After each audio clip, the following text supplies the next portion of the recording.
So here's the thing. When you're learning a language, after a while you wonder how to improve your general language level. Whether it be grammar, vocab, sounding more natural, you become very focused on how to become more advanced in your use of the language.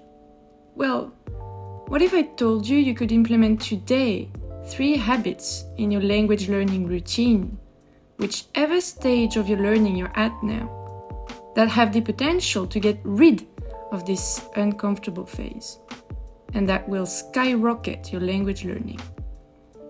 My name is Ali from arinoyume, and today I give you 3 habits I incorporated in my studying of Japanese very early on, and which made all the difference.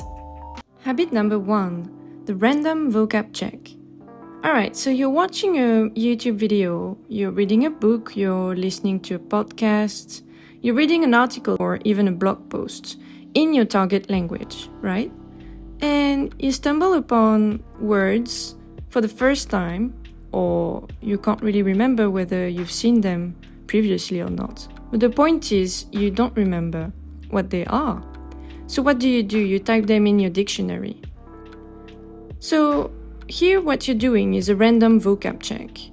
You're doing it in the context of a native content immersion, and basically this vocab, you don't exactly know whether it's at your level or not, but you still want to know its meaning and possibly use it in your own vocab one day.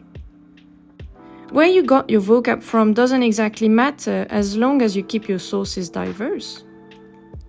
When you're learning a language, a bit of a struggle is to avoid textbook-like speaking style. And since I knew this from past learning experiences, from the start with Japanese, I actually relied more on my dictionary app, Yume, to create my own vocab list out of random vocab checks I would do on the go while immersing myself into the language. In my opinion, there are a few good reasons to do this. This will help you develop your vocab much faster and much more naturally. It came from the fact that I personally hate studying vocab from textbooks anyway. Long lists of vocab just bore me to death. And while they're useful to do health checks on the level of your vocab, I never used any to actually learn the vocab in the first place. I always learned my vocab while doing immersion and random vocab checks. And this helped me so much. This also helps develop a much more natural vocab, so that when you speak with natives, they will be blown away by the range of your vocab, which will very likely resemble theirs after a while. And it won't give them this vibe of, oh, they learned this in a textbook for sure. We never really say that. Habit number 2, making your own sentences. So here's the thing, you might know all the grammar points, all the common vocab, all the most used kanji. It won't help you one bit when you speak to natives in writing or in an oral conversation, unless you make the effort to make your own sentences and overcome your fear of getting corrected. No need to expand, I think, on the benefits of doing this. I think you got the idea, right? Use any means necessary to incorporate this study habit in your routine. Here are some of the things I personally do.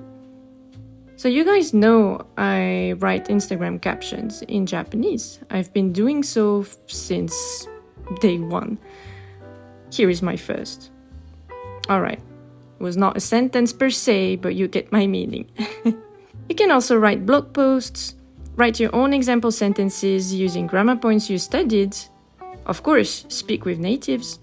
Write essays, talk to yourself, write diary entries, then read them to yourself. And a pro tip here, if you can get some of it corrected by your native tutor from CafeTalk, italki, or whichever platform, it will help you go over the fear of being corrected, and you will learn and memorize a lot faster. Habit number 3, turning one of your hobbies in the language you're learning. Alright, if I take a step back, for me, it has always been content creation and reading. I started doing these 2 hobbies in Japanese since pretty much day one for content creation and after around 1 year for reading. And since I got so used to doing these two things in Japanese, it gave me amazing automatisms in my use of the language. It doesn't have to be one of these two things that I just mentioned. It can be cooking, yoga classes, pottery classes, video making, stitching, sports with a group of native people, learning a new instrument, whatever. Anything that fills your heart with joy or that interests you and that will help you learn and immerse in the language without you even noticing it. And that's the key, guys. Learning the language in itself should only be a means to an end. The finishing line should be something else. And for me, that's definitely communicating with others. And it's always been the case. So I hope you guys found these tips helpful and that you will try and incorporate these habits in your language learning routine. Please leave me a comment if you did, and I will see you in my next video. Ari でした。